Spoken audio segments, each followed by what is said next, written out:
very, very warm welcome back to you, to Women of the Future.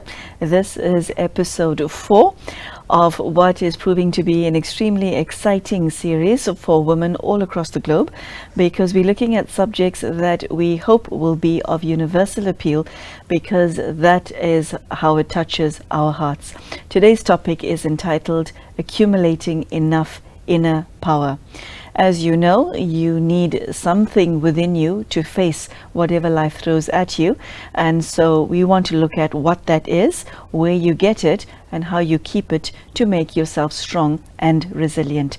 Sister Denise, thank you so much for joining us. It's great to have you back. Thank you. I'm sure the audience is really looking forward to what you have to say on the subject, accumulating enough inner power. Sister Denise, this analogy comes to mind. When my car tank is empty, my petrol tank is empty, I go to the garage to fill it. Okay? We're aware, and almost everyone watching you is aware, that if you short on power, you've got to go get power from somewhere, because we think that gives us power to face the days that come. But how does one accumulate power, and where does one accumulate power from? I think one thing to bear in mind in the question of power, why does a person overreact? Why does a person behave badly? Why does a person lose their cool? How does a person behave when they're really running on empty? It's in general badly. So what I would like to communicate is that when people behave badly, it's not because they're bad, it's because they're weak. And when people behave well, it's not because they're good, it's because they're strong or they're in their power. When we are running on empty, feeling low, behaving badly, we will think, and other people will think about us, that we're bad, that we're not okay, that we are, we start to doubt ourselves, our validity as people. And we won't necessarily pick up that all that's happening is I'm low on my spiritual energy, and so I have to fill up. You see, when your car is empty, it won't go. We will go, but we'll go negative. You see, when we're full, we go positive. So it's sort of an applicable analogy only to some extent, because we will go, no doubt, but this is why accumulating power is important. Where do we go? Well, we have to go to a non-earthly source. So when we go to people, to places, to pets, to things, to jobs, to whatever, we get a temporary boost. But it gets used very, very quickly. And we don't know any other way. So we have to really be informed that when you're bad, it doesn't mean you're bad, it means you're weak. When you're good, it doesn't mean you're good, it means that, you're in your power. Things are going well for you, you've done good karma, whatever. So, getting power, you have to get inside. And you have to go beyond. Because the source, the force, the light, the energy, doesn't come from down here, comes from out there. And therefore, we need to learn exactly how to disconnect from this and here in order to be able to shift to the dimension or the level where you can connect to the source. Okay. Sister Denise, you make all of that sound so beautiful and so obvious, and yet to most people watching you, most of the ladies watching you, it's not, is it? And what comes to mind as you speaking about God is that when people present themselves to God, it's usually to ask Him something. I want this, I'm suffering, I'm not okay. Our list is long as far as God is concerned.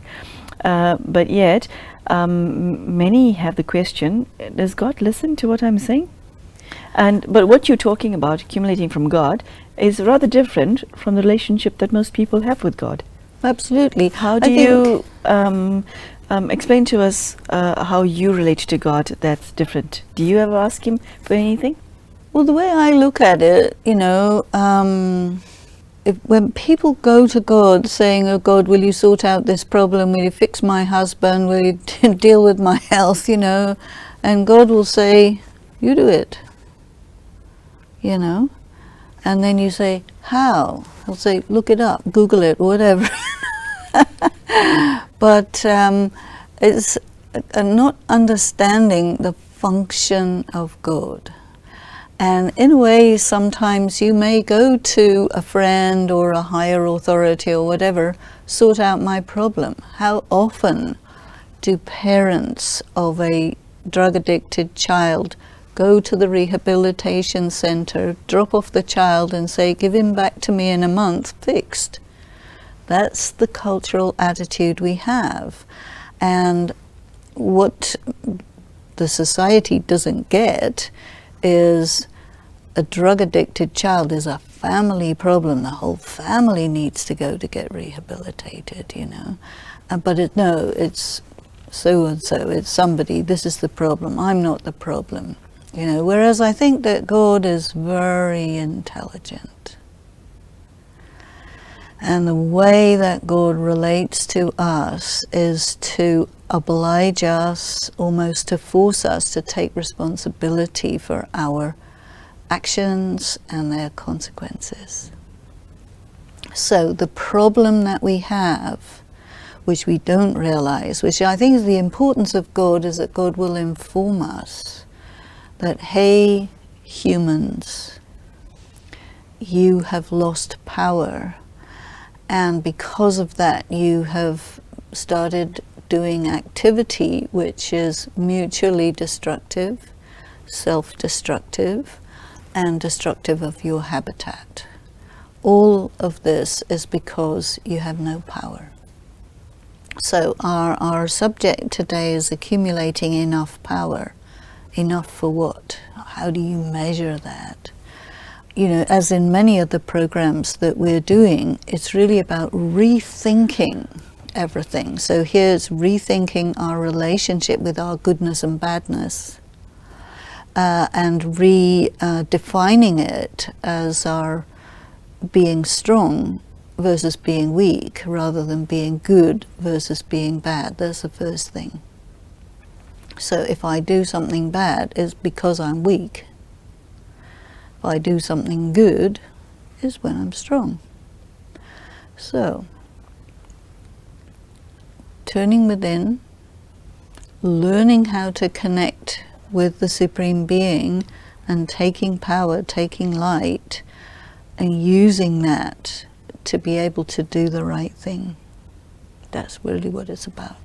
Now, Sister Denise, you have to present yourself to the source in order to accumulate power.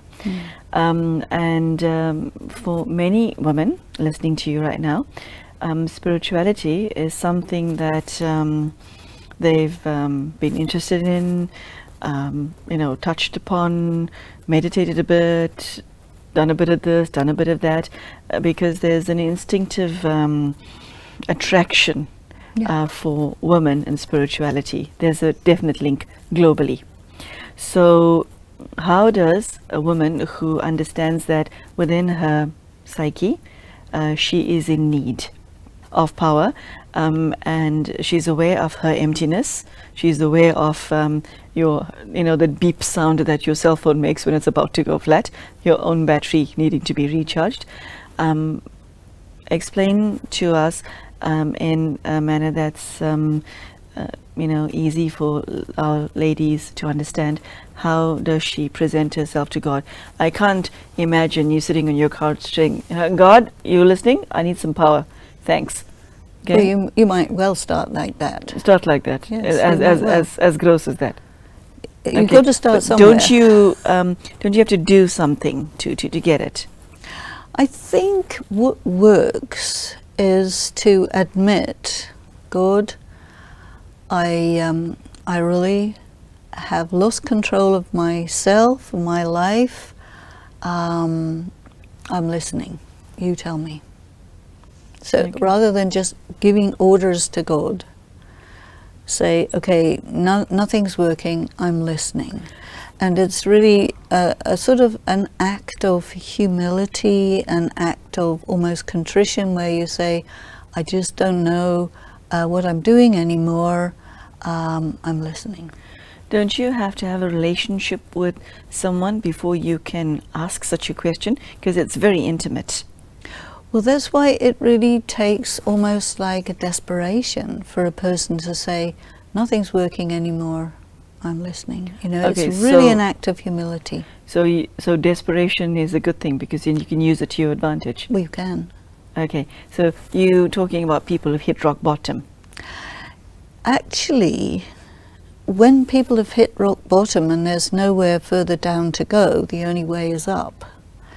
And that may be the time where you've tried everything, that may be the first time that you say, oh God, you know. And not like, oh God, as a desperate in a negative sense, but oh God as, okay, I'm listening, I'm turning to you, help, or something like that. But I mean, there's a lot of people who are not going to go to a state of desperation, but it may be, okay, let me just be quiet and let me try and listen. Sometimes people use the term the universe, you know. What is the universe going to tell me? Well, the universe is a bunch of space with some stars and planets and black holes and whatnot, which doesn't really talk. But I think what people are referring to when they use that term is the intelligence that's out there that's not a human, you see. Because we cannot, as humans, take each other out of the human predicament. We cannot. A lot of people don't know that, Sister Denise, because we use each other as our resources. Well, crutches, you can say. Resources, crutches, okay. And so we don't concern ourselves as to whether that person's got enough to give us. We go and take because we know we're empty. If I'm empty and you're empty, and I take from you and you expect to get from me, you know, two empty boxes cannot fill each other. True. So, you know, there isn't anything left, in a way. Here, we have to go beyond, we have to go out there, because it in so many ways, it's spent. The fertility of the earth is spent, the creativity spent, power to sort of lift a community out of its difficulties, you know, the political powers, the religious powers, somehow everyone is feeling that they just don't work anymore, they're empty, only really as a last resort we say, okay, if there is anybody out there, I'm approaching you. But again, you know, the silence really helps, because you can hear in the silence. So practicing silence is good. Which a lot of people find impossible to do because of the mental noise. Denise, before you answer that, I want to ask you, how do you know whether God is listening? If you set conditions, you'll be met with this. It has to be unconditional surrender, as it were. Unconditional surrender. What is your definition of that? When you have totally set aside your ego. Oh, but we love our egos, Sister Denise. We don't easily let go of that. It's our favorite non-friend. It is. Yeah. Of course it is, but you know, you will hold on to it until it has totally failed you. And then only unconditional surrender is possible. This is why it connects with the idea of pain that we were talking about earlier. When pain is really intense and there's nothing you can do and nothing works, that can also bring you to a point of unconditional surrender. And a person who does this and takes this, really, it's a very courageous step to stand in front of God, or however you want to call this, and say, you know, I give up, you take over. That's really the signal from a human being that God waits for before he can say, okay, okay, this is what you should do, or this is, will give you the experience of that support, that love, and that presence. How does God communicate? Denise, what is his language? Well, I think it's the language of feeling. That is so beautiful. The language of feelings. So there's no, you know, flash of lightning, crack of thunder. Nothing as obvious as that. Well, sometimes there is, but you know, I think that if you just sort of lay yourself out and say, okay, I surrender. Very many people have reported that at such a time, when it's really unconditional surrender, they feel this huge wave of peace. What was that, you know? Or a huge wave of love, or something that lets you know in no uncertain terms, but yet wordless, that there's somebody there for you, and that there's accessibility, you see. And very often a person will experience that, and it's totally unforgettable, and then it'll be gone, because it doesn't stay forever. It sets up a longing. I've got to have that again.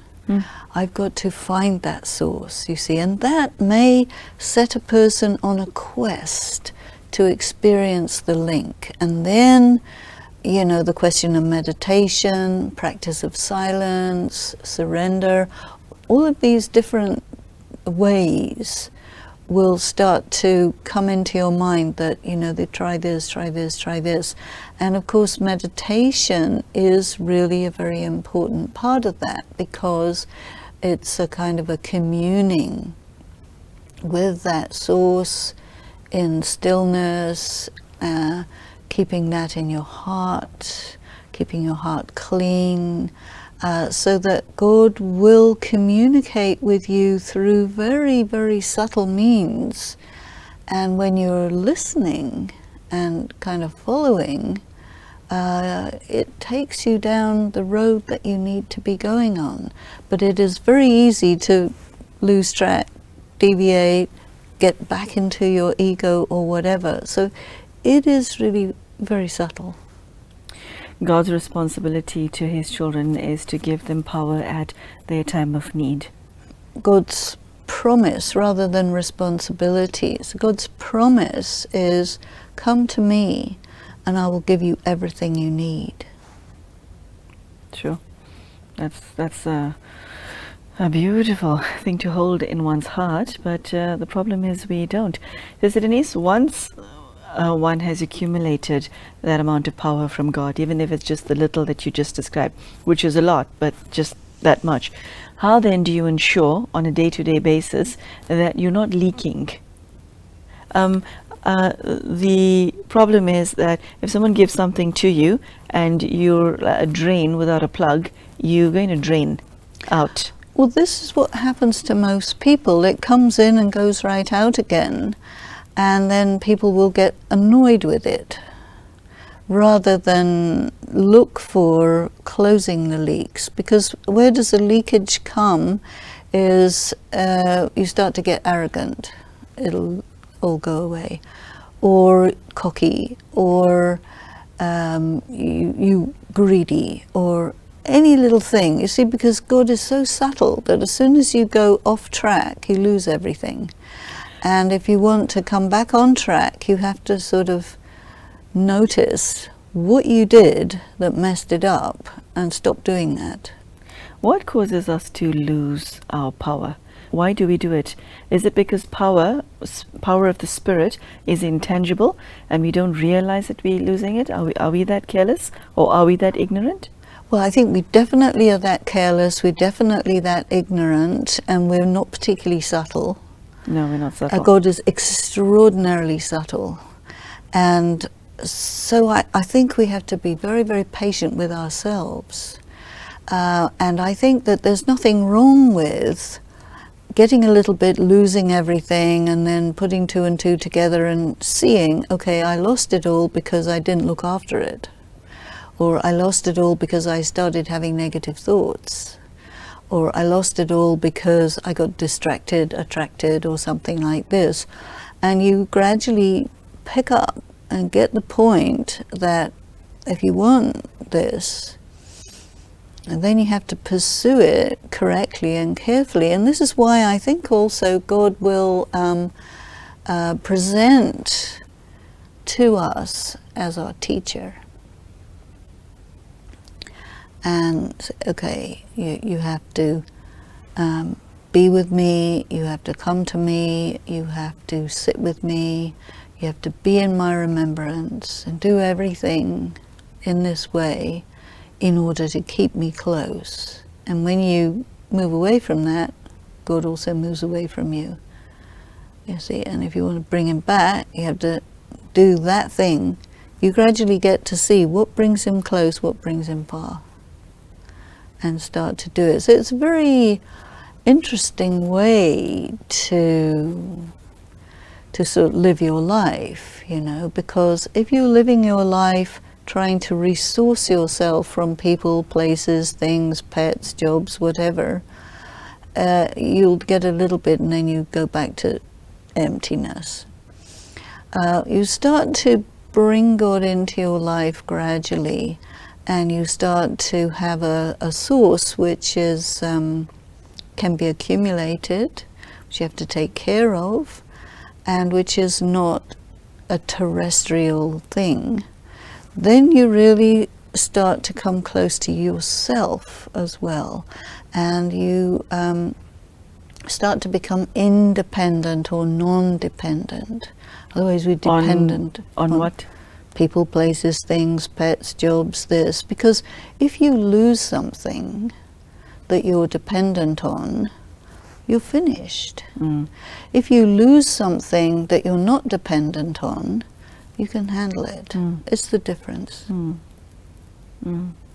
Okay. You were saying that God is the source of power, actually the only legitimate source, from what I hear. Well, it's the source for your soul. And if you try to feed or fill the hole in your soul with drugs or alcohol or sex or money or whatever the thing is, it won't fill it. The hole just keeps getting bigger. You start to fill that with God, with divine qualities, whatever, there you start to be getting full. Yes, Denise, there are our sisters listening to you right now who fear and feel in their heart that they are carrying problems that are insurmountable, and nothing and no one can help them. There are hundreds of thousands of ladies across the globe who are on the brink of ... Right. on a precipice, and my heart feels a lot of mercy for such sisters, because help is at hand, and perhaps they just don't know where to find it. What would you say to the many who are listening to you? Well, there are a number of things that we learn in Brahma Kumaris about all this. First thing we learn is just give it to God. Anything that's bigger than you, unsurmountable, is not too big for God. Okay, it's surmountable because you're human, but it's not so insurmountable because it's God. Yeah, and you know, your problem is very little in God's eyes. In your eyes, it's massive, you see. But God will say, well, don't worry about it. Let it go, you know. You have to sit with yourself and define your problem. You know, my problem is I don't have enough money. Very many people, it's an insurmountable problem. I'm in debt, I don't have enough money. Okay, surrender it to God. There is nothing else you can do, because otherwise you come in the clutches of some human, you know. Surrender your life to God. Surrender your mind to God. Surrender your negative thoughts to God. You see, it's like it's an act. You just keep giving it, because as long as you're holding on to the worry about it, you're paralyzed. It's a very descriptive metaphor. Worry paralyzes the soul. Ah, yes. Sure. Okay. There's a saying, there is no worse disease than worry. And there is no better medicine than happiness. That is lovely. You know? Yes, Sister Denise, I think on that note, we have to bring today's episode to a close. Worry paralyzes you. That's an interesting expression, and I hope it's something that you are able to appreciate and understand. Sister Denise has shared a lot today on what it means to accumulate power, and I think the deepest message is that we have a very strong tendency to look to humans and animals and things and Mother Nature for our sustenance, but they and those things can give us so much and nothing more, and the only legitimate source of power is God. But Sister Denise has also shared how one goes to God, how you communicate with Him, and how not to communicate with Him. For example, she said that demanding something from God and, you know, saying I want this, this and this and this is exactly how not to talk to God, which a lot of us don't know, because when we're desperate we start demanding from God, and that's not the right way to do it. So I do hope that this half-hour slot has given you the impetus to re-look and rethink at your relationship with God and how you communicate with Him, and whether you too are feeling empty, and to realize that power is at hand, help is at hand, and the only true source of power is God. And also Sister Denise's message is how to look after that power. Very powerful message, very powerful talk, and we do hope to see you again soon. Thank you for joining us, and goodbye.